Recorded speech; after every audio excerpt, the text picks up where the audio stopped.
Hello friend, good morning. Welcome back to my channel मो lifestyle ब्लगे तुम्हारे welcome और अनेक अनेक भालोबासा। आशा करी सबाई भालो आछो, आमिओ बेश भालो आछि। आजकेर दिनटा हलो बृहस्पतिवार और एखन बाजे सकाल 7टा।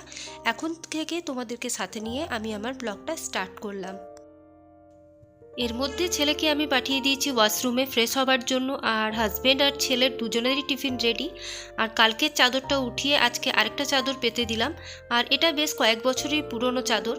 আর দেখবে পুরনো চাদরে শুতে বেশ আরাম লাগে, কারণ কাচার পর এগুলো প্রায় নরম হয়ে যায়, তার জন্যই।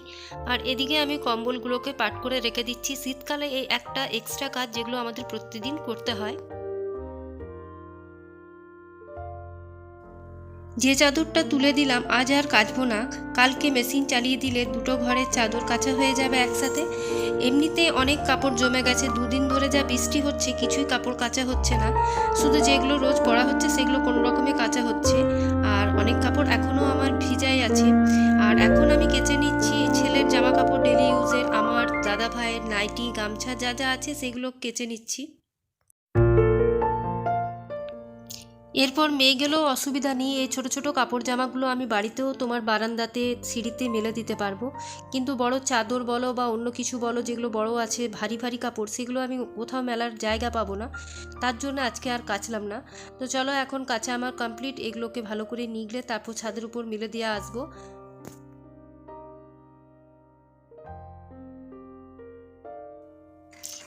এদিকে জলের বোতলগুলো খালি পড়েছিল, তাই ফিল্টার থেকে যেটুকুন জল বেরোলো সেগুলো এখন আমি বোতলগুলো ভরে নিই। জলের বোতল জল ভরা থাকলে বেশ জলটা খাওয়া হয় অনেকটাই, আর না থাকলে দেখবে সেরকম খাওয়া হয় না। আর ফিল্টারে যেটুকু জল বেরোয়, কারণ আমার ফিল্টারটা মাঝে মাঝে জাম হয়ে যায় বলে জলটা কম বেরোয়, তো ঠিক এখনও এক মগই বেরিয়েছে, তাই এখন আমি দুটো বোতল ভরে নিচ্ছি। আর আমার ছেলে আর বড়মশাই বোতলগুলো কোনো দিনই ভরে না, কিন্তু বোতল ভরা পেলে সবগুলোই খালি করে সাজিয়ে রেখে দেয়। এটা খুব বিরক্তি লাগে। এটা কার কার ঘরে হয় অবশ্যই জানিও। তো চলো, এখন আমি বোতলগুলো 4টা বোতল ভরলাম। আর টেবিলের মধ্যেই খানিকটা জল পড়ে গেছে, তো সেটাও ভালোভাবে এবারে মুছে নিই।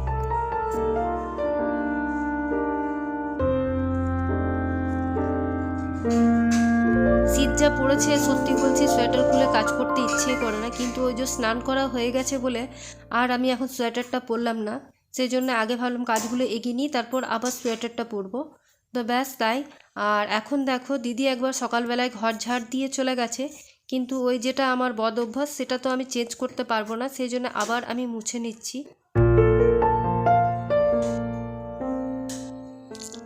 কারণ ওই টুকিটাকি কাজ করার পর যা নোংরা হয় সেগুলো ঝাড় দিয়েই আবার মুছে নিই, কারণ সবজি কাটা হয়, আবার ঘরের কিছু কাজ থাকে সেগুলো করি।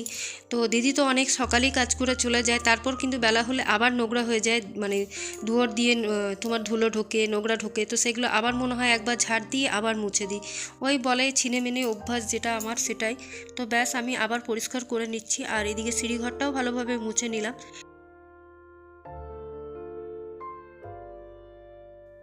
তো আজকে লাঞ্চে যা যা হবে সেগুলো করার জন্য বসে গেলাম। তো এখন সবজি কেটে নিচ্ছি, বাঁধাকপি বানাবো। তো বাঁধাকপিটা ঝিরিঝিরি করে কাটার চেষ্টা করছি, কিন্তু পারছি না, কারণ বটির ধারটা আমার প্রায় অনেকটাই কমে গেছে। আর দেখবে টাইট বাঁধাকপি হলে সেটা কাটা যায় ঝুরো ঝুরোভাবে, কিন্তু যখন তোমার ফাঁপানো বাঁধাকপি হয় সেগুলো ঠিকভাবে ধরা যায় না, পাতাগুলো খুলে খুলে হাতে চলে আসে। তো ঠিক আমারও সেই রকমই অসুবিধা হচ্ছিল, কিন্তু যাই হোক আমি কিছু করে কাটলাম বাঁধাকপিটাকে। আর একটু আজকে ইচ্ছে করছিল মুসুর ডালের বড়া করব পেঁয়াজ দিয়ে। তো তাই এখন মানে তোমার ওই মুসুর ডালটাকে ভিজিয়ে রেখে দিই, ঘন্টাখানেক ভিজিয়ে রাখলে মুসুর ডালটা ভালোভাবে ভিজে যায়। আর তার সাথে পেঁয়াজ, আদা, রসুন সব একসাথে বেটে যদি বড়া করে খাওয়া যায় তো বেশ ভালো লাগে। আর বাগানে বাচ্চাগুলো খেলতে এসছে, কিন্তু ছেলে তো আমার স্কুল গেছে, তো ওর ফ্রেন্ডরা খেলে, তো ওরা জিজ্ঞেস করছে আন্টি খেলবো, তো তাদেরকেই বললাম হ্যাঁ খেলো। তো দেখো, এদিকে আমি ডালটা ভিজিয়ে দিলাম, আর মুসুর ডালটা তোমার ভিজুক এখন। আর বাঁধাকপিটা কেটে রেখেছি। তো আজকে মিক্স ডাল করব, তার জন্য পেঁয়াজ, রসুন, আদা, মটরশুঁটি, ধনেপাতা, তারপর তোমার গাজর, টমেটো সব একসাথে রেখে দিয়েছি, সব কুকারে একসাথে সিটি দেব, তারপর ফোড়ন দিয়ে নামাবো। আর এদিকে দেখো আমি মশলাটা করে নিচ্ছি, যেহেতু আজকে বাঁধাকপি হবে। আর পৌষ সংক্রান্তির থেকে বেশ মাছ মাংস খাওয়া হচ্ছিল বলে আজকে পুরোটাই নিরামিষ করব ভেবেছি। তো আমি আদাটা কুড়ে নিচ্ছি, আর আদাটা কুড়ার পর দেখেতে ধনে জিরে আর তোমার লঙ্কা গুঁড়ো আর হলুদ গুঁড়ো দিয়ে মশলাটা করে রাখবো। আর আদা আমার বাটা থাকে কিন্তু শেষ হয়ে গেছে বলে আজকে আমি কুড়েই নিলাম। তো ব্যাস, আর কিছু না, মশলাটা রেডি থাকলে তাড়াতাড়ি রান্না হয়ে যায়। তো আমি এরকমভাবেই প্রতিদিন করি, সব কিছু রেডি রেখে তারপরেই রান্নাটা করি, তাহলে আমারও সময়টা একটু কম লাগে আর তাড়াতাড়ি হয়েও যায়। তো এদিকে মানে কড়াইটা আমি চাপিয়ে দিলাম।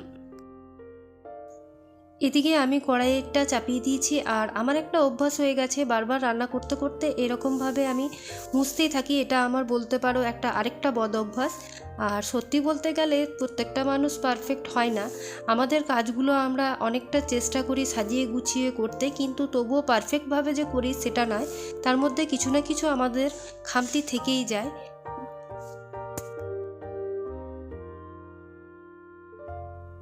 মশলাটা কষা হয়ে যাওয়ার পর আমি বাঁধাকপিটা দিয়ে দিয়েছি।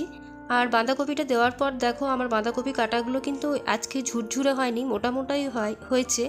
অন্যদিন একটু ঝুরঝুরে হয়ে যায়। আর স্নান করার পর থেকে আমি টাইম পাইনি যে মুখে ময়শ্চারাইজারটা লাগাই। তো ব্যাস, সেটাই এখন লাগাতে চলে এলাম। ঠাকুর প্রণাম করেছি, সবই করেছি, কিন্তু এটাই বাকি ছিল। তো দেখলাম বাঁধাকপিটা যতক্ষণ হচ্ছে ততক্ষণ আমি এই কাজগুলো করে নিই। তো আর এই শীত যা পড়েছে তার মধ্যে আর যাই বলো তাই বলো রূপচর্চা করার একদম ইচ্ছা নেই, কারণ ঠান্ডাতে কিছু করেই উঠতে পারছি না, যা ঠান্ডা পড়েছে। তো যাক, কোনো রকমে ওই মুখে হাতে ডলে নিলাম ওই ক্রিমটাকে, ব্যাস আজকের মতন এইটুকুই। আর যতই আমি লিপ গার্ড লিপ গ্লস যাই লাগাই, কিন্তু আমি ঠোঁটে বোরোলিন লাগাবই স্নান করার পর। ব্যাস, বোরোলিনটা লাগিয়ে এরপর যা যা কাজ আছে সে কাজগুলো আমি করে নিই।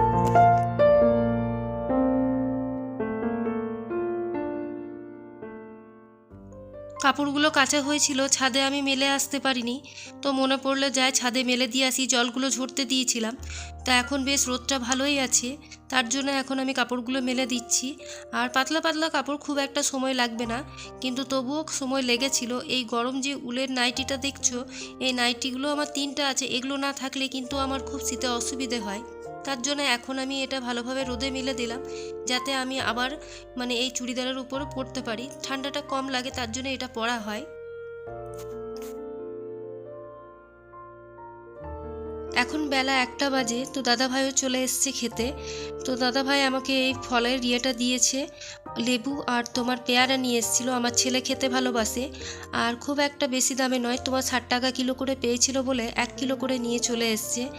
তো আমাকে মানে আস্তে আস্তে প্রথমেই বলেছে আগে তুমি ধুয়ে নাও, তারপর তুমি আমাকে খেতে দেবে। তো ব্যাস, তাই আমি আগে ধুতে বসেছি। তো ফলগুলো আমি ধুয়ে রেখে নিই। আর আজকের ব্লগটা এখানেই শেষ করছি। কালকে আবার একটা নিউ ব্লগ নিয়ে তোমাদের সাথে দেখা হবে। ভালো থেকো, সুস্থ থেকো, সবাইকে সুস্থ রেখো, আর মুখে একটা বড় স্মাইল রেখো। আজকের মতন এইটুকুই, টাটা।